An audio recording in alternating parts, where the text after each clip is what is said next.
En fait, quand on pardonne aux gens qui nous ont fait mal, ça nous aide surtout nous-mêmes, plus que les gens à qui on pardonne, parce que ça nous rend beaucoup plus légers et c'est finalement la seule manière de réussir à avancer. Bonjour à toutes et à tous, je suis Alexandre Mars et vous êtes sur RCJ. Je suis ravi de vous retrouver pour un nouvel épisode de Pause, le podcast où on prend le temps de s'arrêter, le temps d'écouter, le temps d'explorer, le temps de rire. Chaque épisode est l'occasion de marquer un temps d'arrêt pour aller à la rencontre de mes invités. Ces femmes et ces hommes sont artistes, chefs d'entreprise, écrivains, entrepreneurs, sportifs ou activistes et ils ont accepté, le temps d'une pause, de nous livrer les dessous et les secrets de leur parcours. Je rencontre mon invitée d'aujourd'hui il y a 10 ans de cela, alors qu'elle réalisait un virement à 180 degrés dans sa vie professionnelle, du profit au sens. Née en Normandie, elle sort diplômée de l'ISG avant d'intégrer le commerce des perles noires pendant 10 ans, d'abord en Polynésie française, puis au Moyen-Orient. Si le job est stimulant et le salaire confortable, quelque chose lui manque. Un accident, un voyage humanitaire et une rencontre plus tard, elle en est convaincue. Elle veut injecter beaucoup plus de sens dans son existence. Elle rentre alors en France et rejoint l'organisation de Jacques Attali, Positive Planet, avant de diriger le Women's Forum pendant 2 ans. Alignement, échec, main tendue, le temps d'une pause, elle revient sur son parcours et nous explique ses combats en faveur de la place des femmes dans la société et d'une économie plus positive. Bonjour Audrey Tcherkov. Salut Alexandre. Comment tu vas ? Bah écoute, grâce à toi, je m'apprête à faire un truc que j'ai un peu de mal à faire de manière générale, une pause, donc ça va plutôt pas mal.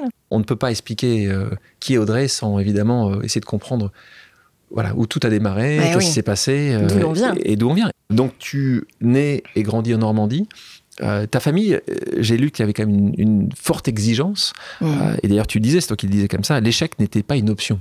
Non. Alors ça, c'est quand même grandir avec déjà ça en haut de la tête. Donc, c'était pas une option, c'était impossible. Pour toi, c'est le message dont tu te souviens là aujourd'hui quand on parle de ce moment-là. Je pense en tout cas que c'est ce qui m'a le plus drivé, le plus motivé.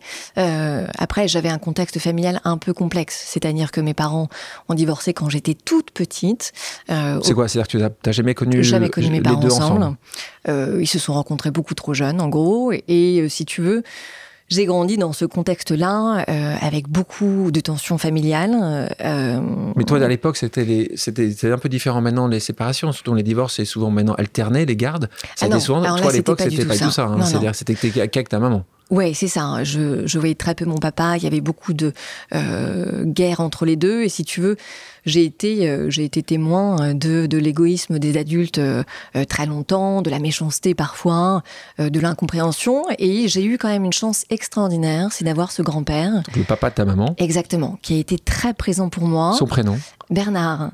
Et en fait, je pense que je suis arrivée à un moment de sa vie où lui avait plus de temps, parce que ça a été un papa qui était très absent, parce qu'il était très concentré sur sa carrière, parti de rien, et qui avait réussi à créer un truc pas mal, un groupe industriel français. Un groupe industriel français en partant de rien. En partant de rien. Il n'avait même pas le brevet des collèges en poche, issu d'une famille très modeste, mais la rage de réussir. Ce qui a fait d'ailleurs qu'il a très bien réussi. Quand j'invite des gens ici, souvent c'est des gens qui sont pas de 2e ou 3e génération, c'est souvent des personnes qui sont parties avec peu ou pas grand-chose. Est-ce que toi, quand tu regardes ça avec ton grand-père ou dans les gens que tu as rencontrés, tu vois ça comme quelque chose qui revient assez souvent ? Tout le temps. Tout le temps. C'est que quand tu as vraiment la niaque, la volonté absolue de réussir, et que quand tu as peut-être un peu plus la cuillère dans l'argent, c'est... En fait, c'est toute la complexité. C'est que quand les choses sont trop faciles, elles nous semblent normales. Et c'est difficile d'avoir faim ou d'avoir la rage de réussir quand on a l'impression que la vie est déjà réussie en elle-même, parce qu'on n'a pas besoin de se battre finalement pour que les choses deviennent meilleures.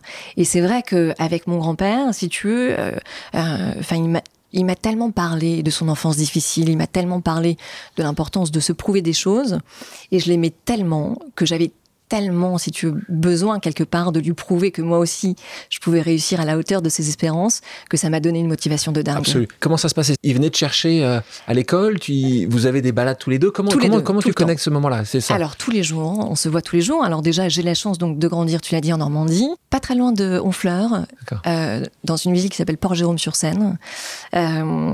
Et si tu veux, on habite sur la même propriété, sur le même terrain. Mes grands-parents ont une maison et ma mère aussi. Donc, je suis tout le temps chez eux, si tu veux. Et pas ta grand-mère, c'était ton grand-père ? Non, ma grand-mère a été très présente aussi, mais si tu veux, mon grand-père a été une figure absolument déterminante parce qu'il a remplacé un manque. Tu as cette figure paternelle, exactement, que je n'avais pas et qui a été extrêmement présent. Et donc, encore une fois, j'arrive à un moment de sa vie où lui a du temps et lui arrive à un moment de ma vie où j'ai un manque, si tu veux, à pallier énorme. Et t'avais pas de frères et sœurs? Non, pas de frères et sœurs. Alors après, mon père se remarie. Voilà, c'est pas forcément la même chose. Non, différent. Ouais. Et donc t'étais en plus seule devant ce vide, en fait. T'avais pas quelqu'un avec qui partager ces moments-là. Non, et puis aucune grille de lecture pour comprendre ce qui se passe dans ce tsunami de complexité, de divorce et de colère. Quand t'as 15 ans, enfin, cette période-là, tu arrives à te projeter. Tu te projettes que tu as envie d'être le plus loin possible de cette partie de berceau familial qui est assez toxique. Un peu compliqué, est-ce que tu vois déjà un métier que tu aimerais faire? Est-ce que tu te laisses porter? Alors non, parce que justement, précisément, je ne me suis jamais posé la question de ce que je voulais faire dans la vie, puisque mon grand-père, depuis mon plus jeune âge, me disait « tu reprendras l'entreprise familiale ». Il t'a dit ça? Parce que j'étais la seule petite fille. Il n'avait pas de petit enfant? Alors à ce moment-là, je suis la seule petite fille, donc si tu as 15 ans, et tous les jours, enfin tu vois, quand on se parle, quand on se voit, quand on s'appelle, il te briefe on en parle tout le temps. Et donc si tu veux, mais c'est même pas une question, c'est évident que je reprendrai le truc et que je ferai de mon mieux. Il pensait pas à ce moment-là à ta maman? Alors, ça devait sauter une génération. Alors c'est ça qui est compliqué, c'est que ma mère, et tu as raison, travaille dans l'entreprise familiale. Et il pense pas à elle, non. Il pense à moi alors que je suis beaucoup plus jeune, donc dur pour elle. Ça va passer. On verra dans quelques temps où ça a posé un problème à un moment. Exactement. Et donc là, c'est ça. Toi, dans ta tête, tu te poses pas la question. Tu sais que tu vas. Non, puisque je sais que je vais faire ça, et je sais qu'en plus de ça, je vais être hyper bien accompagnée puisque mon grand-père sera là toute ma vie. Et en tant qu'industrie, ça faisait quoi comme industrie Alors, groupe industriel qui faisait de la construction, calorifuge, des amiantages. Okay. Donc pas très sexy quand t'as 15. C'est ça mon point. C'est que c'est pas hyper sexy quand t'as 15 ans. Un métier d'homme, mais en même temps, si tu veux, comme c'est mon quotidien, que je suis née là-dedans. Je trouve ça formidable, quelque part. Audrey, je te propose maintenant une pause amicale. Le principe est simple, j'ai demandé à quelqu'un qui te connaît de te poser une question surprise. On écoute. Bonjour Audrey, c'est Emmanuel Herrera. Alexandre m'a appelé pour me dire que tu faisais son podcast avec lui. C'est génial. Pause. Pause, c'est un mot que nous devrions tous prendre un petit peu plus dans nos mondes et dans notre vie de fou. J'ai 2 questions pour toi, Audrey. La première est, qu'est-ce que tu dirais à la Audrey de 15 ans aujourd'hui, peu importe sur quoi, sur le sujet qui te vient en tête. Et deuxièmement, que dirais-tu aux jeunes filles d'aujourd'hui, dans le monde entier, par rapport à leur carrière et à la vie en général ? Je t'embrasse. Question d'Emmanuel, qui est une copine commune. Qui est une nana formidable, on peut le dire. Qui est une personne formidable, très internationale et qui est directrice aujourd'hui des affaires extérieures chez Vital Voice Global Partnership. Elle nous envoie ce message de Washington où elle est. Elle a travaillé avec toi à Women's Forum. Ouais. J'aime cette question. On était à 15 ans. Qu'est-ce que tu dirais là? Je me dirais, ne t'inquiète pas, tout va bien se passer et surtout enjoy the ride. Parce que j'ai toujours été assez angoissée, justement, de performer toujours plus. Syndrome de la meilleure élève? Oui, absolument. Et du coup, je suis passée à côté du plaisir que j'aurais pu prendre. Parce que tu étais déjà concentrée sur la victoire d'après? Quand tu es toujours concentré sur l'objectif final, je pense que tu passes à côté du chemin qui t'y amène. Et par conséquent, tu passes un peu à côté, des plaisirs de la vie, et puis même des plaisirs que l'aventure en question, elle peut t'offrir. Tu fais une prépa? Ouais. Ça se passe bien, tu rentres dans une école de commerce, et puis là, un événement majeur dans ton existence, c'est que ton grand-père, que tu adorais, décède. Et là, ça se passe pas exactement comme il était écrit, parce que c'est ta maman qui va reprendre l'entreprise, ce qui paraissait logique. Évidemment. Si on regarde le dossier, tu étais encore en train de faire tes études, elle était dans l'entreprise depuis des années, c'est directement elle. Donc là, pour toi, c'est un choc, tu comprends pas, ça ternit la relation avec ta maman, il y a un fight ou tu fightes même pas, tu t'en vas? Donc à ce moment-là, je suis en effet jeune puisque je suis en 3e année d'école de commerce. Je dis, écoutez, ne vous inquiétez pas, j'arrive et je reprends les rênes. Ce qui me semblait logique, si tu veux, au-delà de la peine absolument atroce que j'étais en train de vivre puisque j'avais perdu donc ce grand-père adoré. Et ma mère me rappelle à l'ordre, elle me dit alors 1, tu reprends pas du tout les rênes, et 2, tu continues ton école et puis on verra après. Donc la première douche froide, tu vois, que je comprends quand même, si tu as après plusieurs mois, etc. Plusieurs mois, mais sur le début, c'est vraiment, ce casus belli, c'est vraiment début, ça va. Oui, parce que si tu veux, mais c'était pas accompagné d'un plan d'insertion dans l'entreprise. C'est-à-dire que si elle m'avait dit bon, tu termines tes études, mais tous les week-ends, tu reviens en Normandie, une fois par semaine, j'en sais rien, on a une réunion par téléphone. Et dans 5 ans, c'est toi qui... Et voilà, exactement. Là, pas de plan, même si je suis très en demande, etc. Pas de réponse là-dessus. On verra. Bon. Donc, si tu veux, petite, pas crise de confiance, mais si tu veux, je commence à me poser des questions. Bon, ceci dit, je me concentre sur mes études. Je pars étudier à New York, je pars étudier au Japon, à Tokyo, voilà, etc. Et toutes ces expériences qui sont évidemment hyper enrichissantes me font un peu oublier ça, tu vois. Et dans ta tête, tu dis juste, je vais revenir. Bah oui, moi je sais que t'as pas encore fait le deuil. Non, parce que je sais que de toute façon, je termine et dans 3 ans, voilà, j'arrive. T'es appelé. C'est ta mission de vie. Oui, c'est ça. Ouais. Donc ça, c'est dur. Sauf que quand je termine mon école de commerce et que je dis, bon, là, ça y est, j'ai mon diplôme en poche. Et donc, j'arrive, ma mère me dit, à nouveau, non, donc 1, tu ne viens pas, et 2, tu vas faire tes armes ailleurs avant. Mais alors, je lui dis, mais en fait, avant quoi ? Quand est-ce que je te rejoins ? Et encore une fois, pas de réponse. Non. Et là, j'ai la rage. La rage, parce que si tu veux, je le vis un peu comme un rejet. Bien sûr. Je comprends pas très bien. Je me dis que, en fait, elle pense que je n'ai pas les compétences. Toi, ça comme ça, aujourd'hui, tu te rends compte qu'en fait, c'est qu'elle t'avait pris la place qu'elle aurait dû prendre avec son papa. Mais ça, à l'époque, tu vois pas ça, toi. Non, non. Parce tu vois, t'es juste au niveau le plus bas possible. T'as pas les compétences, t'en veux parce que. Voilà. Exact. En fait, c'est pas ça. Et puis je suis beaucoup trop dans l'émotion, ouais. Tu vois, parce que j'ai pas les clés de lecture sur le moment et que je suis pas non plus entourée de personnes qui m'expliquent sa réaction. Donc là, c'est dur. Ouais. Donc là, gros moment de solitude. Et en même temps, c'est le moment où je me dis, je vais tout donner et je vais lui prouver qu'elle se trompe, qu'elle aurait dû me demander de la rejoindre. Parce que je vais tellement réussir qu'elle va s'en vouloir. Donc là, ça t'est arrivé juste avant déjà avec ton grand-père qui disait à 15 ans, il me donne cette force-là, je veux lui montrer que c'est bon. Et là, tu te retrouves avec 20 ans avec exactement la même énergie pour arriver à démontrer à une personne, pas au terrain entier, à une personne que tu mérites ou tu aurais mérité. Exactement. Ouais, exactement. Là, tu vas faire totalement autre chose. Donc, on est bien loin de l'amiante ou le désaimantage, parce que là, tu te retrouves dans le luxe. Ouais. T'hésites entre plusieurs choix. Là, pour les gens qui nous écoutent, qui parfois doivent changer de direction, qui doivent faire des choses qu'ils n'auraient pas imaginé faire avant. Toi, tu avais fait une liste. C'était plutôt une opportunité. C'est une rencontre que tu as eue. Comment ça se passe à ce moment-là ? Alors, je me dis que je vais quand même essayer de transformer ce moment difficile en opportunité, et je me pose la question que je me suis donc jamais posée de ma vie, qu'est-ce que tu aimerais faire ? Tu vois, quel secteur ? Avec qui ? Quoi ? Comment ? Et je suis assez passionnée, je suis jeune, j'ai 24 ans, je suis assez passionnée par les métiers du luxe, par le savoir-faire à la française. J'ai toujours eu une admiration énorme pour Yves Saint Laurent, qui a eu, pareil, un parcours assez atypique. Cette rencontre avec Pierre Berger. Il y a pire comme idole. Oui, et je me dis, mais voilà, s'il y a une société pour laquelle j'aimerais travailler, c'est celle-là. J'envoie un CV et on le retient et je commence ma carrière chez Saint Laurent. Et donc voilà, tu envoies un CV comme ça, sans connexion, tu connaissais pas grand monde. T'avais une copine que tu avais rencontrée avant. Non, alors pour être honnête, j'ai rencontré quelques années auparavant quelqu'un qui travaillait chez Saint Laurent. Je lui envoie un petit mot en lui disant j'ai envoyé mon CV, est-ce que tu peux m'aider ?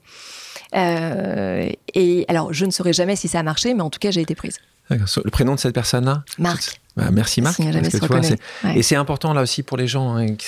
Parfois c'est des petits gestes et parfois c'est des petites aides. T'as raison. Mais c'est extrêmement important. Donc là tu restes pas si longtemps que ça.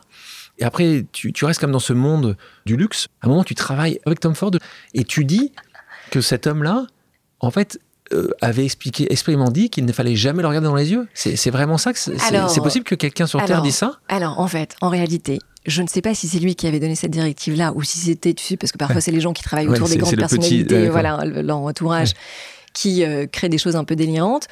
Mais donc à ce moment-là, c'est Tom Ford en effet qui a repris la direction artistique de Saint-Laurent.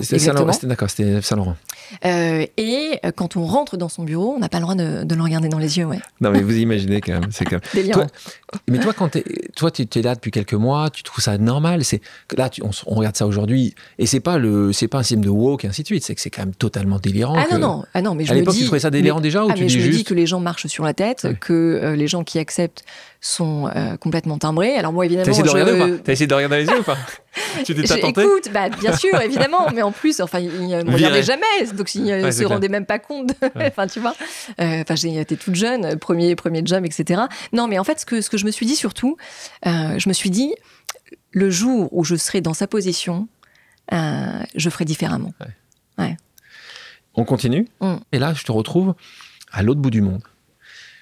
Voilà, littéralement à l'autre bout du monde, un des endroits les plus paradisiaques sur Terre. On parle de la Polynésie française, le Pacifique. Ouais. Comment ça se passe là aussi? Tu te dis que ce monde qui est compliqué de famille, c'est que tu dis, je veux me barrer à l'autre bout du monde, je veux faire ma vie ailleurs, je veux plus... Alors pourquoi je quitte Saint-Laurent? Parce que c'est une histoire assez improbable. Je reçois un coup de fil un jour d'une amie que je n'ai pas vue depuis très longtemps, d'origine polynésienne, qui m'explique que son oncle recherche quelqu'un pour gérer tout son business en Europe, que c'est le plus grand producteur de perles noires et qu'elle aimerait qu'on se rencontre.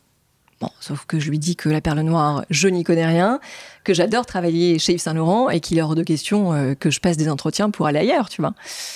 Bon, voilà, on raccroche comme ça. Elle me rappelle qu'un jour après, elle me dit, écoute, il est à Paris, il est passé par 3 cabinets de chasseurs de tête, personne n'a retenu son attention. Est-ce que juste pour me faire plaisir, tu veux pas quand même y aller et le rencontrer? Donc j'y vais. Bonne Samaritaine. Tu vas voir Robert pour One. rendre service à cette copine. J'arrive dans ce très grand hôtel particulier sur les Champs-Élysées. Alors tu sais, en plus en Polynésie française, on se tutoie. Donc j'ai ce monsieur assez âgé d'origine chinoise qui m'ouvre sa porte, qui me tutoie tout de suite. Pas très sympa. Bon. Mais tutoie au moins, c'est pas Tom Ford là. Au moins il te regarde dans les yeux. Là, tu dis juste sûr, mais si tu veux, je trouve ça un peu condescendant sur le moment en fait. Ah, tu vois le tutoiement comme ça, toi. Ouais. D'accord. Oui, mais à l'époque, encore une fois, tu vois, j'étais très jeune. Et donc, il me demande de lui raconter mon parcours. Mais qu'est-ce que tu veux que je lui raconte? Je travaille depuis un an. Enfin, tu vois, j'ai pas grand-chose à lui raconter. Et il m'écoute pas tant que ça. Tu vois, il répond à son téléphone, il va se faire un café. Donc je me lève et je lui dis, écoutez, apparemment vous n'êtes pas intéressé par mon CV, ouais. Bah oui, mais non, mais c'était. Alors c'était un peu. Donc il était vraiment excessif. Donc il montrait qu'il n'avait rien à foutre. Voilà, c'est ça. Enfin, il écoutait et pas donc t'as le courage quand même de te lever. Donc je me lève et je lui dis, mais apparemment vous n'êtes pas intéressé, c'est pas grave parce qu'en soi moi non plus. Tu lui dis ça. Et là il me dit, rassieds-toi. Mais d'un ton très autoritaire. Et vraiment, sur le moment, je me dis, mais en fait, on me fait une caméra cachée. Et puis là, il me pose 2 questions. Il me demande s'il peut me faire confiance. Donc, je lui réponds assez honnêtement que oui. Et la deuxième question, c'est quel est mon signe astrologique chinois? Que je ne connais pas à l'époque. Donc, me voilà en train de calculer mon signe astrologique chinois situé avec lui. Donc il s'avère que je suis coq, donc apparemment c'est plutôt pas mal. Et là il me dit écoute, je pense que tu as les épaules, tu es très jeune, mais je te confie le poste. Je lui dis mais de quoi s'agit-il? Pour faire quoi? Et 3 mois après, je suis dans un avion direction la Polynésie française et je découvre ce monde de la culture de perles qui a été un enchantement total. T'es drivé à ce moment-là beaucoup par l'argent? Bien sûr, parce que mon objectif à ce moment-là, c'est l'indépendance financière. C'est justement, réussir à prouver à mon environnement familial tu débrouilles seule. Que je peux réussir toute seule. C'est à ce moment-là que tu vas dire on va continuer à étendre et que tu vas prendre la zone Moyen-Orient aussi? Ça se passe comment? Alors là, encore une fois, et c'est vrai qu'en te parlant de moi, je me rends compte combien mon parcours a été façonné par des rencontres qui ont changé ma vie. Je suis en Polynésie française, Robert Van m'appelle, il est à Shanghai, et il me dit l'émir du Qatar est en Polynésie avec sa femme. Il faut que tu y ailles parce qu'ils veulent découvrir ma collection de perles privées, alors qu'on montrait, si tu veux, uniquement à des musées, tu vois. Donc c'était pas du tout à destination de particuliers. Ils décident de faire une entorse parce que c'est l'émir du Qatar et qu'il a envie de le faire. Alors pourquoi moi, je ne sais pas. En tout cas, il m'envoie moi. Donc parce que tu imagines bien que en Polynésie, il a des milliers de personnes qui y travaillent pour lui. Donc j'y vais. T'as jamais su pourquoi? Pourquoi tu penses que c'est toi? Je sais pas, je pense qu'il s'est dit l'élégance à la française, il savait que cher Mozart aimait la France. Enfin, Métropole, parce que tu sais que Polynésie, c'est française. Hein, oui, donc, absolument, c'est vrai, t'as raison, métropole. Mais donc, bon, j'y vais, et puis, et je rencontre cette femme qui parle français comme toi et moi, qui est d'une beauté absolue, qui s'assoit en face de moi et qui, avant de me demander de voir les perles, me raconte son histoire personnelle. Et elle m'explique que son grand-père était pêcheur de perles, que l'histoire du Qatar, avant de découvrir le gaz, s'est basée sur la perle fine, que toute l'industrie qatari est basée donc sur la perle, et qu'elle est très nostalgique, si tu veux. Et donc on discute comme ça pendant des heures, toutes les deux.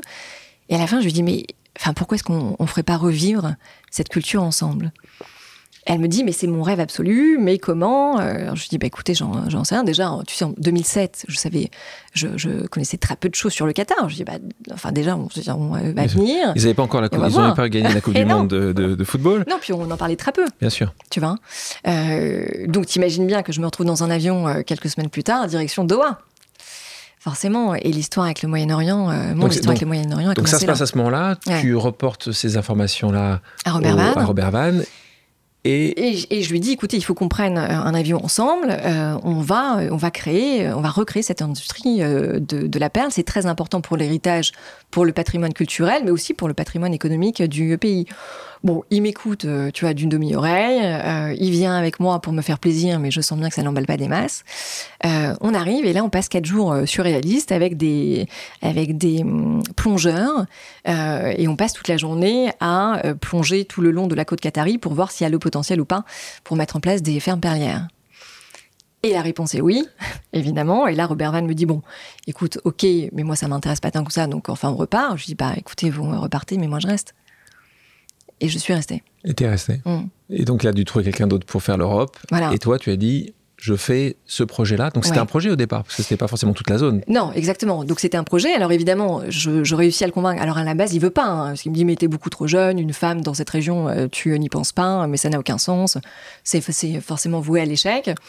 Moi, je sais que ça peut être le projet de ma vie, enfin, en tout cas, à ce moment-là. Donc, je n'en démords pas. Il voit bien que, de toute façon, il n'arrivera pas à faire changer d'avis. Il ne travaillera pas avec lui. Donc, il me laisse. Et aujourd'hui, le Qatar produit des perles.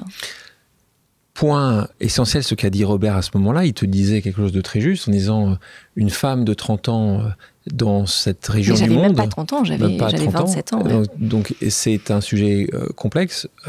À quel point ça a été compliqué d'être une femme dans une région qui n'est pas connue pour avoir une vraie égalité de genre. Surtout à l'époque.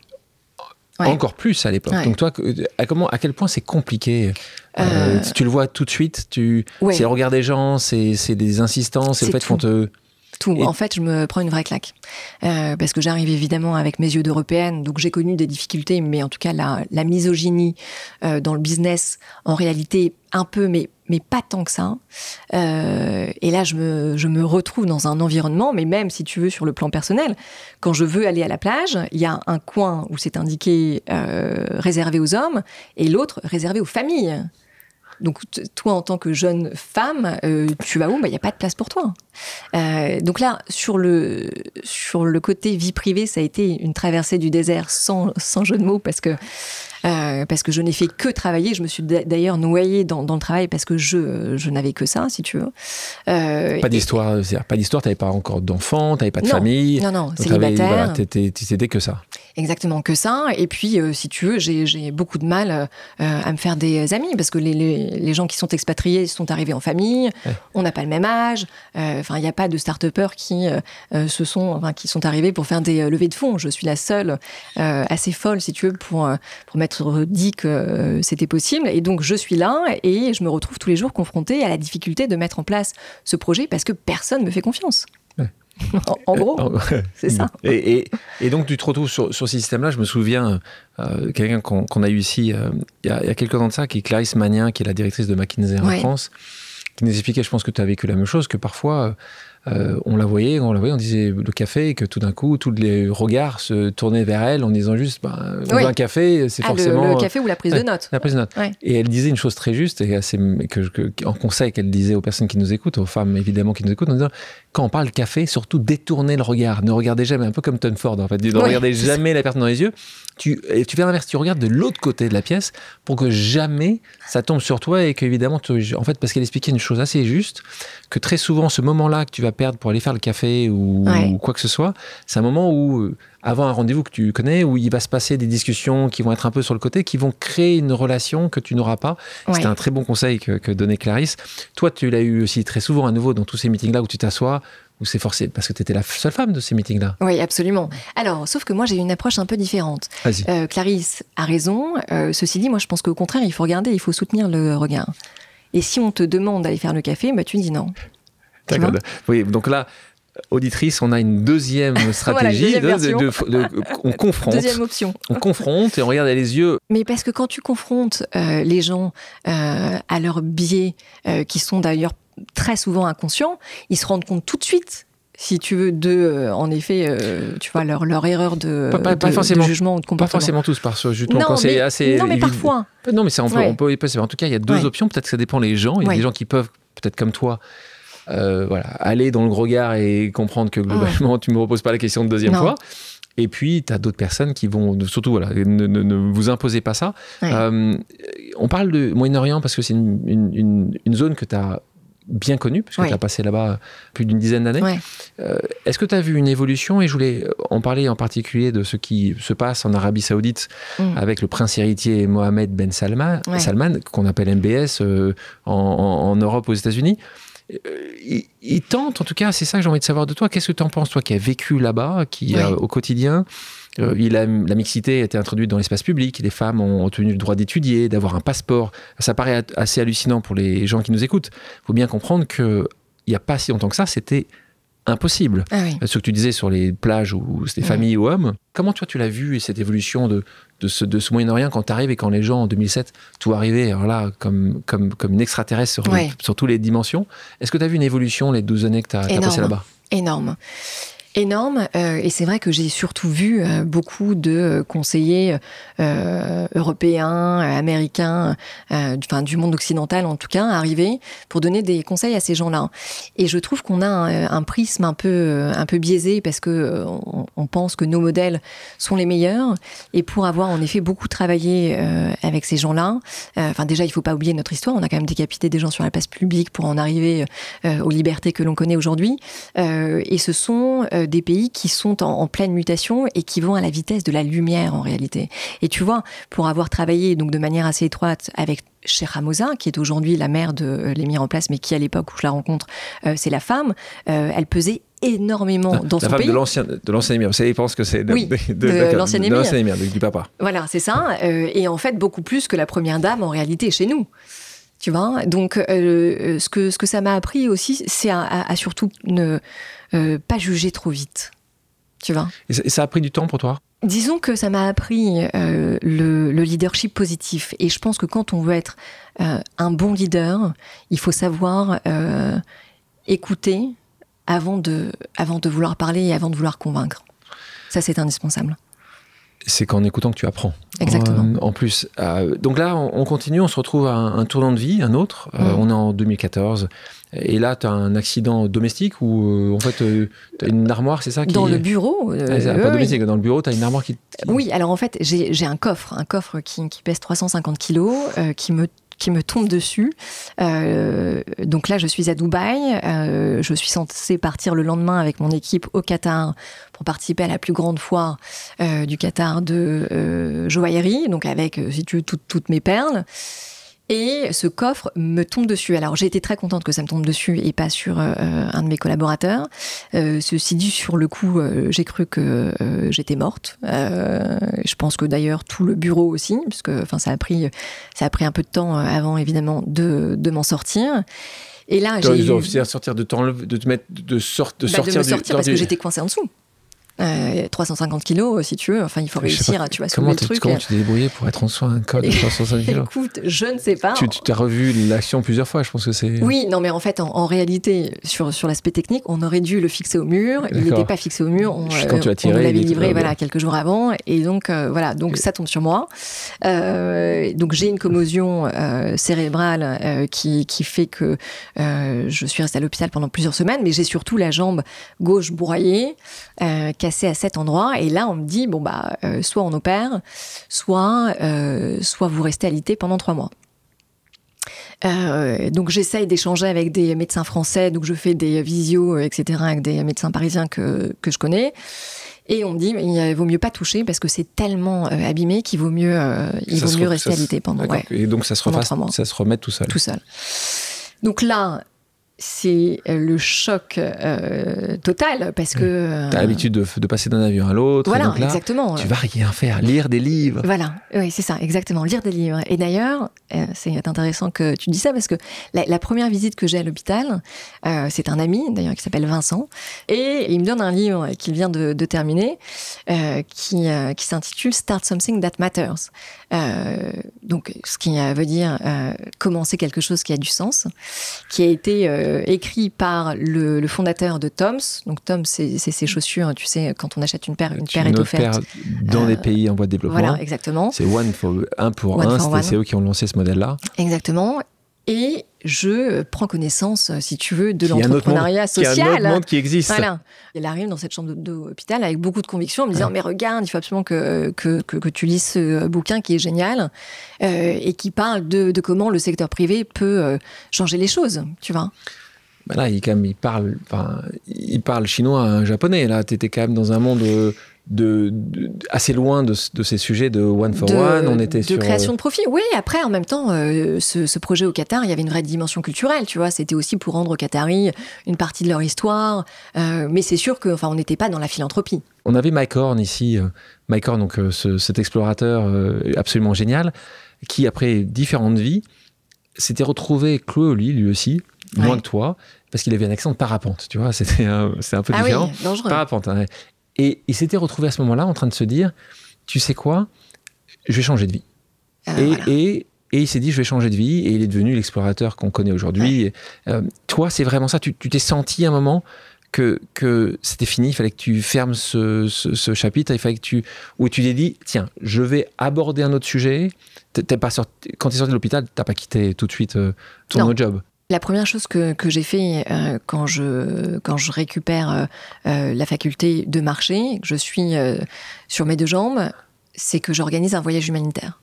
Je m'engage auprès d'une association qui s'appelle Children of the Mountain, qui construit des écoles pour les enfants défavorisés au Népal. Je me renseigne sur Internet, je trouve cette association qui est basée à Dubaï, je rencontre le fondateur et il me dit « Mais attendez, vous partez quand vous voulez, on organise ça ensemble ». Et donc, je prends cet avion avec des valises remplies de vêtements pour les enfants, de jouets, de peluches, etc. Et puis là, ça a été, je suis pas restée très longtemps, je suis restée 15 jours. Mais ça a été 15 jours d'ascenseur émotionnel parce que, si tu veux, quand je rencontre ces enfants, mais qui n'ont rien du tout, qui dorment par terre, qui jouent sur des montagnes d'ordures, je me rends compte que, en fait, ils ont rien, mais ils sont pas malheureux pour autant. Je me rends compte que leur offrir ce que je leur ai ramené, ça leur donne le sourire sur le moment, mais qu'est-ce que je change au final? Rien du tout. Tu vois, quand je suis dans l'avion du retour, je me dis, mais je sais pas comment t'expliquer, mais j'ai une prise de conscience où je me dis, mais finalement, est-ce que tu t'es pas fait plus plaisir à toi qu'à eux? La réponse est oui. Évidemment que la réponse est oui. Bien sûr, c'est génial de le faire. Hein. Ouais. Il y a des gens qui disent que c'est parfois complexe, mais tu te rends compte qu'en fait... c'était la question égoïste. qui se pose, c'est est-ce que tu veux avoir un changement à un moment donné, tu vois, ou est-ce que tu vas avoir un changement pérenne et vraiment influer sur le cours des choses? Et à ce moment-là, il faut aller plus loin. Ça, c'est un sujet que tu connais par cœur. Mais justement, comment tu fais à ce moment-là? Tu rentres, tu atterris, et là tu dis, ça y est, c'est une décision. Là encore, ça a pris encore un peu de temps. Écoute, encore une fois, je pense que c'est un alignement de planètes. Je rentre avec cette conviction qu'il faut que je change ma trajectoire professionnelle. Par ailleurs, ce qu'on n'a pas dit, mais j'ai créé plusieurs sociétés, si tu veux, dans le cadre de ce projet du Qatar, dans le cadre du commerce de la perle, dont je suis actionnaire. Et je me dis que c'est le moment de prendre mon indépendance financière, puisque je suis en capacité de le faire. Donc je revends certaines de mes parts et je réfléchis à l'étape d'après. Et de manière concomitante, ma mère m'appelle et me dit « Écoute, l'entreprise familiale que j'ai repris va très mal. Je pense qu'on va déposer le bilan. » Donc là, t'imagines bien qu'après avoir refusé mon aide pendant maintenant plus de 10 ans, je suis dans une colère noire. Je prends le premier avion pour rentrer à Paris et j'essaye de trouver des solutions. Une des solutions... à laquelle je pense, en tout cas, s'appelle Jacques Attali. Tu tapes à sa porte. Parce qu'on a besoin d'appui un peu politique. Il y a un cabinet de conseil qui accompagne les sociétés en restructuration. Alors je me dis peut-être que c'est une possibilité. J'ai la chance d'avoir été à l'école avec son fils, beaucoup plus tôt dans ma vie. Et donc, je lui envoie un message en lui demandant très gentiment, est-ce que tu peux m'organiser un rendez-vous ? Et donc lui, très gentiment, le fait. Et là, je me retrouve en face de cet homme que j'ai trouvé extrêmement humain, très à l'écoute. J'étais avec une maman qui était au 36e dessous, qui d'ailleurs n'a pas ouvert la bouche du rendez-vous. Et là, moi, je me bats comme une lionne, tu vois, pour lui expliquer pourquoi il faut absolument qu'il nous aide. Il va attendre de vous aider, mais il va surtout te proposer de le rejoindre. En fait, c'est ça qui est... Oui, mais parce que je pense qu'il a été assez amusé de me voir séduit, me battre. Et puis il a vu que tu avais quelque chose en toi, tu avais la flamme. Ce moment-là, c'est un moment quand même où ta maman a pas forcément bien fait les choses. Alors peut-être que c'est l'évolution aussi du business, de l'industrie, mais qu'elle n'était pas forcément adaptée en fait à faire ce boulot-là. On avait oublié d'en parler pendant ces 10 dernières années. Tu suivais quand même de temps en temps ou il n'y avait vraiment plus aucune relation avec la maman ? Non, on est toujours resté évidemment très liés, sauf que elle m'a complètement sorti du business. C'est-à-dire que j'avais aucune réponse aux questions que je posais. Quand je poussais un peu, la réponse était ne t'inquiète pas, tout va bien. Donc c'était assez superficiel quand même ça. C'était très superficiel, mais c'était justement pour me cacher les choses, pour me tenir le plus éloigné possible. Faut pas que tu te dises, et je vais revenir quand même. Exactement. Cette boîte aujourd'hui, elle a déposé le bilan ? Elle a déposé le bilan. Et je ne saurais jamais si j'aurais pu faire mieux. Tu t'es dit à un moment, tiens, tu pourrais la relancer, tout dans un monde où on essaie de réindustrialiser la France. Oui, c'est vrai. Alors ça, c'est sûr qu'en termes de parle à Nicolas Dufourcq, là. Oui, t'as raison. Ceci dit, le problème que j'ai, parce que j'y ai pensé évidemment, c'est que je n'ai aucune compétence, aucune expertise dans le métier. Alors c'est pas comme si ça m'avait fait peur. Oui, dans pour ma les carrière, perles, mais voilà. On arrive à trouver. Tu sais, c'est l'inné l'acquis. Hein. Il y a quand même beaucoup de choses, c'est de l'acquis. Hein. L'inné est quand même assez. C'est la flamme, c'est la volonté de faire, c'est la niaque, c'est quelque chose que tu as démontré avoir. Jacques Attali, à ce moment-là, il te découvre, tu le découvres également.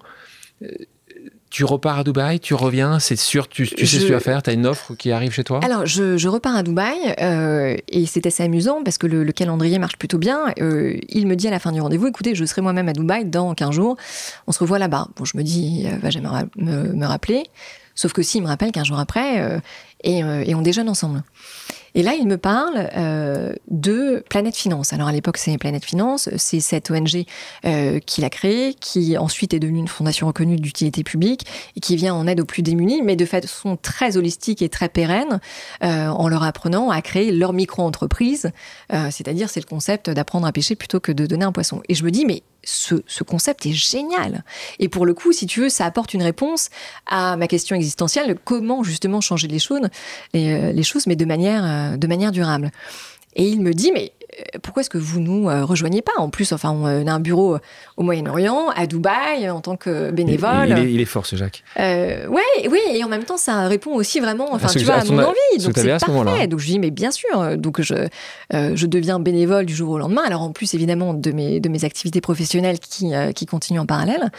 Et puis là, je me retrouve en face de gens qui font des choses qui sont impliqués dans l'association, mais pas tant que ça. Tu connais ça par cœur, tu vois. Je commence à participer au conseil d'administration. Tous les plus grands patrons de la planète sont présents, mais ils sont très contents d'être là pour prendre la photo sur le moment, mais ils sont rattrapés par leur quotidien, tu vois. Et je me dis, mais tous ces gens-là pourraient faire tellement plus, en réalité. Sauf qu'ils savent pas forcément comment. Donc on va essayer de leur dire comment. Et je mets tout le monde dans des avions, on fait des voyages humanitaires, et on se confronte à la réalité du terrain et des gens qu'on aide. Et là, il y a une prise de conscience, et en un an, on a levé des montants faramineux. Et donc là, Jacques Attali me dit, c'est formidable, vous revenez vivre à Paris, et vous reprenez la direction de l'ONG. Bon, il te vous voit, lui, en tout cas, c'est pas comme Robert. Lui me vous voit, oui, exactement. Donc là, tu dis quoi? Là, tu dis, j'ai vieilli, donc maintenant on me vous voit, ou tu dis... Je me dis surtout que je suis enceinte de 8 mois, que j'ai 200 personnes qui travaillent pour moi, que j'ai un mari qui est sud-africain, qui n'a rien à faire en France. Donc je dis non. Tu dis non. Je dis non, mais je continue à faire ce que je fais mais en à étant distance. basée ici. Ouais. Donc c'est comme ça que ça commence. Moi, c'est à ce moment-là que je te rencontre. On se rencontre à ce moment-là. La première fois. 2015. Il y a quelques années de ça. Et donc moi, à l'époque, je dirigeais et j'avais créé cette organisation EPIC. Donc c'est vrai qu'on s'était vu dans cette optique de dire comment on va pouvoir essayer de faire développer cette vision du partage, un partage plus juste, le fait que les gens qui puissent partager un petit peu de ce qu'ils ont, ou beaucoup, hein, évidemment, mais déjà un petit peu, c'est un beau modèle. Ouais. C'est là on se rend compte, donc ça prend combien de temps pour que tu arrives déjà à convaincre? C'était compliqué de convaincre ton mari? Alors, ça a été compliqué, oui et non. Ça a été compliqué parce que la question s'est posée de dire, alors... Heureusement, il parle un peu français, mais sur le sujet professionnel, si tu veux, il n'avait rien à faire en France. Toi, il fait du courtage, ton mari fait du courtage d'acier. Il est dans le trading de matières premières. D'accord, de matières premières, d'accord. Donc si tu veux, il travaille beaucoup avec l'Afrique du Sud, qui est son pays d'origine, et avec les Émirats Arabes Unis, mais avec le monde entier en réalité, mais pas vraiment avec l'Europe. Donc géographiquement, ça pose un problème. Mais comme moi, je passe tout mon temps dans les avions à ce moment-là, parce que justement, je viens quand même voir le siège de Planète Finance 1 à 2 fois par mois, que j'ai accouché de ma première fille. Ma première fille est née, Mila, et c'est vrai que je suis assez absente, parce que déjà que je voyageais beaucoup pour aller au Qatar suivre les activités perlicoles. J'ai Paris en plus maintenant sur ma roadmap. Donc finalement, on se dit, on va se baser à Paris, je vais arrêter de voyager, je sors de mes activités lucratives, voilà. Ouais. Mais ce qui me donne aussi un souffle financier pour me concentrer sur le bien commun, tu vois, sur les aspects d'intérêt général sur lesquels je voulais donner beaucoup plus de mon temps, et on se dit que lui va voyager. C'était une évidence parce que j'avais besoin de sens, vraiment. Si tu veux, il fallait que je donne du sens à mon activité quotidienne et pas simplement sur mes activités en parallèle, de temps en temps, de bienfaisance. Voilà, qui encore une fois changeait pas grand-chose. Donc il y a ce besoin vraiment viscéral qui est là, d'être beaucoup plus utile. Et puis encore une fois, financièrement, si tu veux, comme je vends mes boîtes, je suis aussi dans une situation confortable où je peux le faire. Je te vois arriver dans un monde que je connais très bien, qui est le monde de l'humanitaire, en disant juste, mais t'as pas un doctorat en humanitaire, t'as passé les 15 premières années de ta vie à plutôt faire ce qui est de l'autre côté du spectre. Comment toi tu le vis, ça? Je ne l'ai pas trop senti du monde extérieur, parce que justement, je pense qu'avoir fait ces classes dans le secteur privé avant et puis avoir une réussite en parallèle, justement, ça donne plus de crédibilité à tout ce que tu peux faire après.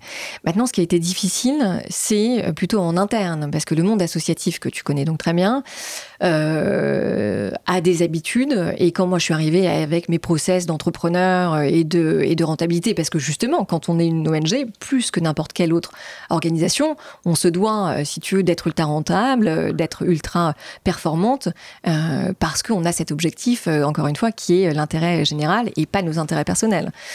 Donc là, ça souffle un petit vent de panique, et ce qu'on me dit tout le temps, c'est « Ah non, mais attends, on n'y arrivera jamais, là ». Parce que moi, je mets en place des objectifs évidemment ambitieux. Et alors, ce truc, on n'y arrivera jamais, ça m'a rendue hystérique. On n'avait même pas commencé à réfléchir, si tu veux, comment est-ce qu'on pouvait arriver à l'objectif que je venais de citer, que c'était perdu d'avance. Et cette mentalité-là que finalement j'avais pas trop eue, parce que c'est vrai que à l'étranger, surtout dans un endroit comme le Moyen-Orient, où il y a que des expats qui sont là parce qu'ils en veulent, parce qu'ils viennent créer leur boîte, parce que, où tout est possible. Là, je me retrouve, si tu veux, face à cette réalité très franco-française, où on pense d'abord aux difficultés avant de penser aux solutions. Moi, je l'ai vécu évidemment quand j'ai monté EPIC, avec une vision assez business dans les objectifs, et c'est vrai que parfois tu te retrouves avec des confrontations d'idées, mais ce qui est génial, c'est qu'à la fin quand tu y arrives, ou même quand tu n'y arrives pas tout le temps, parce qu'on n'y arrive jamais parfaitement, il faut quand même faire des objectifs importants et faire notre maximum. C'est toujours la même chose. Tu sais, c'est des obligations de moyens plus que de résultats parfois. Tu y arrivais quand même d'insuffler une vision un peu différente dans l'organisation à ce moment-là? Oui, parce qu'encore une fois, les résultats sont arrivés très vite. Donc si tu veux, à partir de là, c'est les résultats qui parlent, évidemment, enfin, tu vois, plus personne ne peut t'objecter les difficultés potentielles. Mais je te citais un exemple qui a été probablement le plus probant. L'organisation avait un dîner de charité une fois par an à Cannes qui levait 100 000 euros. Et donc moi, j'avais participé quelques fois auparavant à l'AMFAR et je leur dis, mais je comprends pas, on a le potentiel de faire un AMFAR à la française, tu vois. Et on va rajouter 2 zéros en face de ce qu'on levait précédemment. Donc là, évidemment, tout le monde me dit, bah attends, c'est impossible, on n'y arrivera jamais. Et en un an, on l'a fait. Ouais. Donc c'était un dîner que tu organisais qui était particulièrement au milieu du cinéma à Cannes, et donc qui a levé quand même pas mal de... Oui, sur la première édition qu'on a faite, on a réussi à lever 1,3 million, tu vois. Mais parce qu'on a réfléchi à comment donner du sens à cet événement, et on a créé quelque chose qui s'appelle la Semaine du cinéma positif, qui nous a ancrés dans ce qui se passait à Cannes à ce moment-là. Et qui vous positionnait en plus très bien chaque année. À ce moment-là, donc déjà j'ai gagné beaucoup en visibilité sur la scène française alors que j'étais pas très connue, notamment parce que on a créé un groupe de réflexion au moment du Covid, au moment de la pandémie. Si tu veux, je propose qu'on crée un groupe de réflexion pour réfléchir à comment créer une sortie positive de cette crise. Donc, on s'entoure d'experts sur le climat, d'économistes, etc. Enfin, on était une dizaine de personnes à peu près. Et on en fait un bouquin qui a été publié chez Fayard avec des mesures qu'on va présenter, Jacques et moi, au président de la République Emmanuel Macron, en face de ses conseillers. Et donc ça a été une expérience assez passionnante. Et donc là, la question de m'impliquer, mais justement dans la sphère politique, se pose. Sauf que je commence à recevoir, ça passe de 5 à 500 messages par jour sur Twitter, de gens qui me menacent en disant, attendez, on a l'impression que Jacques Attali, qui est un faiseur de roi, qui a placé Emmanuel Macron là où il est, pense à vous pour parce qu'il c'est pas la vérité. Ce qu'il dit, c'est que c'est ce que les gens disaient sur Twitter. Exactement. C'est ça qu'il disait. C'est le faiseur de roi. C'est depuis le cas depuis François Mitterrand. C'était son Sherpa et depuis il fait ça. Et donc ils t'en veulent. En fait, à travers Jacques Attali. Voilà, parce qu'en plus, si tu veux, il avait annoncé que le prochain président serait une femme, et comme on travaillait très étroitement tous les deux, si tu veux, il y a des vidéos qui se sont montées sur TikTok, mais avec des montages incroyables. Tu étais la présidente. Ah, mais j'étais la présidente. Oui, mais sauf que j'ai reçu des messages, mais de haine, en me disant, on sait où vos enfants vont à l'école, on va faire en sorte que vous ne soyez pas la prochaine présidente, tu vois. Non, mais ça va jusque-là. Et donc là, je me suis dit, mais finalement, est-ce que le jeu en vaut vraiment la chandelle? Tu pensais vraiment faire de la politique? Oui, hein. Évidemment, quand tu as des convictions, c'est-à-dire que tu te poses forcément la question à un moment donné. C'est un endroit essentiel pour faire changer les lignes, c'est sûr. Exactement, mais la question qui se pose, c'est conséquences, d'autres sacrifices. Exactement. Quel est le prix à payer? T'as raison. Et puis par ailleurs, est-ce qu'on est plus en capacité de changer les choses dans la sphère politique que dans la sphère économique? Ouais, je pense que j'ai pas de réponse là. Je pense que ça dépend du niveau que tu as.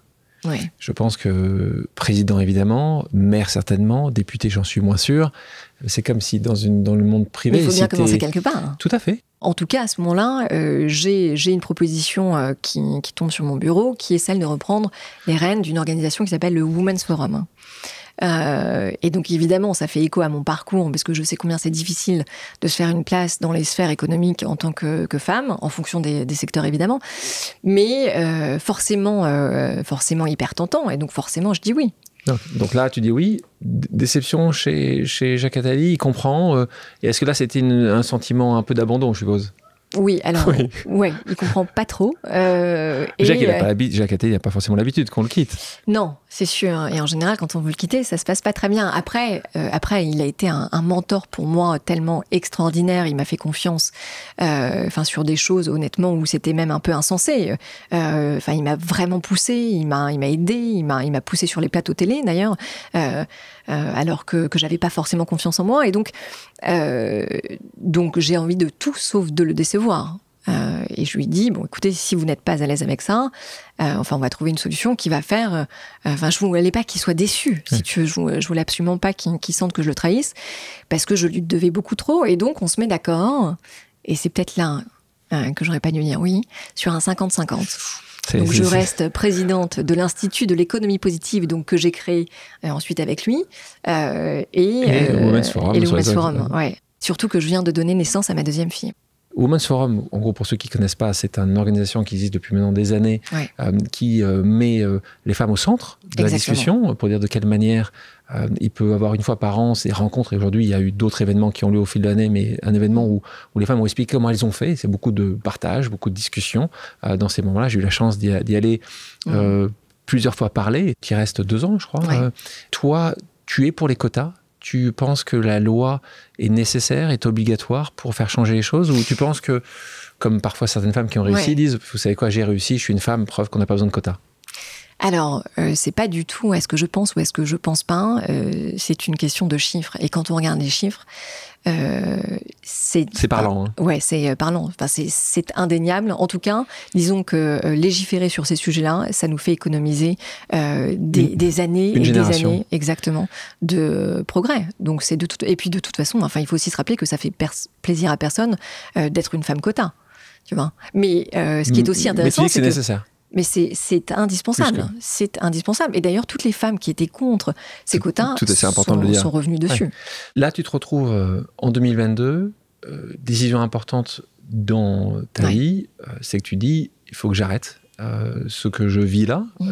C'est une décision facile à prendre. C'était une petite musique qui commençait à s'entendre de plus en plus. Ça a été très difficile. Ça a été très difficile parce que d'un côté, je travaille, parce que le Women's Forum, tu l'as dit, ce sont des grands forums et des rendez-vous qui ponctuent l'année, mais c'est aussi plusieurs think tanks qui produisent des recommandations en termes de politique publique à destination des différents gouvernements, etc. Donc il y a ce travail intellectuel qui est absolument passionnant, où on sent qu'on fait vraiment changer les choses. L'Institut de l'économie positive, c'est pareil. Et donc je suis arrivée à la tête de ces 2 organisations-là. Bon, une que j'ai créée, mais l'autre que l'on m'a confiée, à un moment donné où je me dis, mais en fait, j'en ai toujours rêvé, et pourtant, c'est un cauchemar quotidien sur la sphère personnelle. Et en ma qualité de patronne du Women's Forum, je rencontre des femmes toute la journée à qui je dis, ne renoncez à rien, tout est possible, alors que je vis l'inverse. Et en termes d'alignement, je vis un truc surréaliste, quoi. T'es pas du tout aligné. Pas du tout aligné. C'est ce que tu dis, ce que tu fais. Comment ça se passe à la maison? Ton mari, il te le dit? Il te dit juste tu déconnes? Déjà, mon mari a sauvé la sphère familiale parce qu'il a été du coup très présent. Il a pallié à mon absence parce que j'étais très peu là. C'est-à-dire que je réussissais à quand même rentrer pour le dîner. Mais comme je reprenais, si tu veux, mon ordinateur tout de suite après, on se voyait 1 heure par jour. Pour les enfants, donc ça a été forcément très, très compliqué, pour lui aussi. Mais là, on en revient aussi à l'importance d'avoir un bon binôme. Parce que si on n'est pas un bon duo à la base... Tu exploses. T'exploses en vol. Et merci de partager ça, parce que je pense que c'est vrai que tu parlais d'alignement, c'est quand même le sujet central de nos discussions ici. Là, la lumière s'allume un peu quand même. Alors, il y a eu une discussion qui m'a fait prendre conscience qu'il fallait que je change les choses... avec un ami commun, Mathias Vichra, qui est donc aujourd'hui à la tête de Sciences Po. On déjeune tous les 2, et puis, au cours de la discussion, il me dit qu'il n'a jamais été aussi aligné avec son système de valeurs, aligné avec qui il est, donc, puisque avant il était chez Danone. Par ailleurs, il a un parcours assez passionnant, parce qu'il a toujours rêvé d'intégrer Sciences Po. À l'époque, on lui dit qu'il n'y arrivera pas. Finalement, il intègre Sciences Po, et aujourd'hui, il dirige Sciences Po. Écoutez ce podcast de Mathias, je l'ai reçu ici. Écoutez le podcast de Mathias Vichra, une histoire incroyable. On déjeune tous les 2 et donc on parle de ce switch qu'il a fait, puisqu'il passe d'une entreprise qui est cotée en bourse, qui s'appelle Danone, à Sciences Po. Alors ça n'a pas été un long fleuve tranquille, mais en tout cas, il a réussi à en arriver là. Et il me dit, mais en termes d'alignement, tu peux pas savoir comme je me sens heureux. Et je quitte ce déjeuner en me disant, je veux pouvoir dire la même chose en termes d'alignement. Je ne me suis jamais sentie heureuse dans les mois qui viennent. Donc là, c'est urgent, il faut que je prenne une décision, et je décide de prendre une année sabbatique. Donc, le même jour, la même semaine, le même mois? Ouais, tout de suite. Tout de suite, donc le même jour, tu dis? Ouais, j'envoie 2 emails. Donc là, tes 2 patrons de l'époque? Ouais, exactement. Parce que t'avais 2 boîtes. Voilà. Et tu dis, les gars, j'arrête. J'arrête. Ouais. Et là, c'était un... Ça a été un énorme soulagement. Et en fait, je me suis aussi rendu compte d'une chose. Alors, c'est peut-être la quarantaine, mais j'avais plus besoin du regard des autres. J'avais plus besoin de l'approbation que je cherchais tout le temps. Ce que les autres pouvaient penser. Ta première de classe, le moment de la première de classe était passé. Ouais. Est-ce que tu es tombée malade juste après ou pas? Alors non, je ne suis pas tombée malade. Parce que ça peut arriver, tu sais que parfois le corps réagit comme ça quand tu es dans une stress absolu. Mais j'ai pas eu le temps. Ah. Mais j'ai pas eu le temps parce que évidemment. On t'a rattrapé par le callback. Je reçois, alors peut-être pas dans la même semaine, mais enfin une semaine ou deux après, un appel du groupe BFM qui me dit voilà, on cherche une femme entrepreneur pour incarner la chaîne. Est-ce que ça vous dit qu'on se rencontre? Donc là, moi, je raconte mon histoire d'année sabbatique. J'ai écouté, le timing est très mauvais. Rappelez-moi dans un an. Voilà, exactement, on se rappelle dans un an. Sauf qu'ils me disent, non, mais attendez, enfin, on peut prendre quand même un café, ça n'engage à rien. Donc, je vais prendre ce café. Et il faut dire qu'un an avant, je rencontre Arthur Dreyfus, qui m'avait vu sur quelques plateaux télé et qui m'avait dit... Donc, directeur général du groupe Altis. Exactement, et qui me dit, je pense que vous êtes faite pour faire de la télévision. Bon, sur le moment, je me dis... Quel vendeur. Ouais, et puis il dit ça pour être sympa, pour me faire plaisir, tu vois. Donc j'oublie évidemment cette discussion, et lui part, puisqu'un an après, donc cet appel. Et puis là, on me propose d'avoir une émission hebdomadaire. On me dit, on a proposé la même chose à Frédéric Mazzella, qui a fondé Blablacar. Et voilà, et pour la femme entrepreneur, on aimerait vraiment que ce soit vous. Bon, et je me dis, une fois par semaine, recevoir une femme grande patronne pour revenir justement, un peu comme ce qu'on est en train de faire là, tu vois, sur ses difficultés, sur les hauts, les bas qu'elle a pu connaître, pourquoi pas? Donc je dis oui, et sauf que après plusieurs rendez-vous, ils me disent, attends, finalement, tu serais génial pour une émission quotidienne, et on te refile l'émission qui décrypte l'actu économique et politique tous les jours, de 18h à 20h. C'est pas la même histoire. Donc là, c'est pas la même histoire. Et puis là, qu'est-ce que je raconte à mon mari, à qui j'ai vendu mon année sabbatique. Il t'aime. Hein. C'est quoi son prénom encore? Wesley. Wesley, dis donc merci, Wesley. Ouais. Oh là là. Oui, alors sauf que ça n'a pas été facile à vendre et qu'au final, BFM a été juste génial parce qu'ils ont accepté mes conditions. Pas salariales.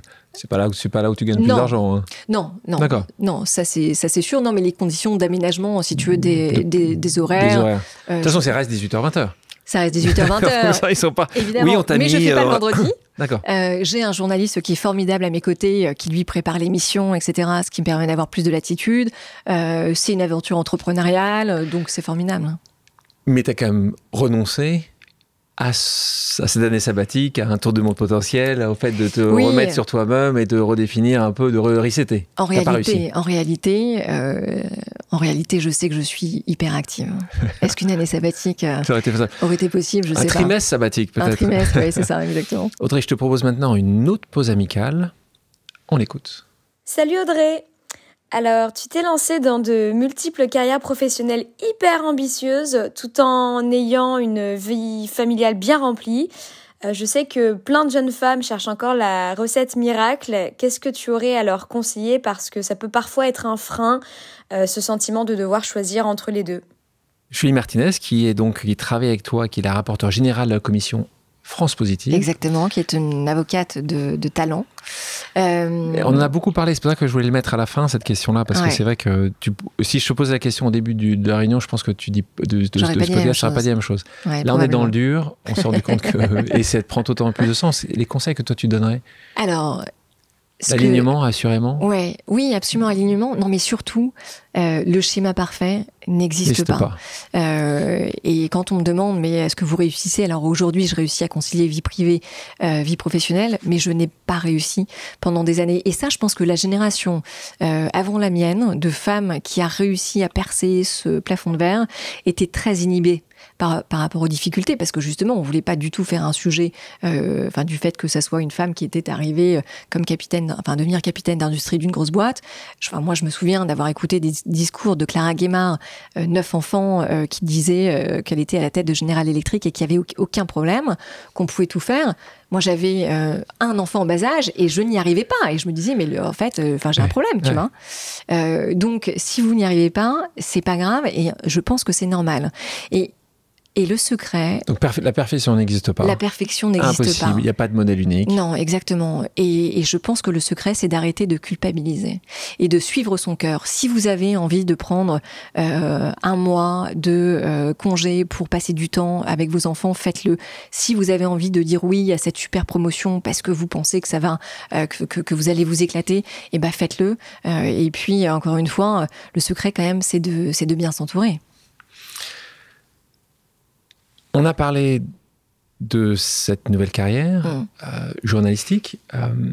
Qu'est-ce qui se passe après ? Alors, j'en ai parlé à personne, mais le projet auquel je réfléchis, c'est la production de contenu. Parce qu'évidemment, maintenant que j'évolue dans le monde des médias, et surtout en décryptant avec les meilleurs experts l'actu économique tous les jours, je me rends compte des trous qu'il y a dans la raquette, en tout cas sur la sensibilisation sur certains sujets auprès de l'opinion publique. Et donc, j'ai envie de commencer à produire mes propres documentaires. Ouh, d'accord, ça c'est documentaire. Donc voilà, c'est ce prochain projet. Je vous propose maintenant une pause musicale. Audrey, quelle est ta chanson culte ? Alors, ma chanteuse culte, c'est Nina Simone, parce que s'il y a bien une femme qui n'a jamais voulu se laisser enfermer dans une case, c'est elle. Et puis, bien sûr, I'm Feeling Good. On va en écouter un extrait. And I'm feeling good.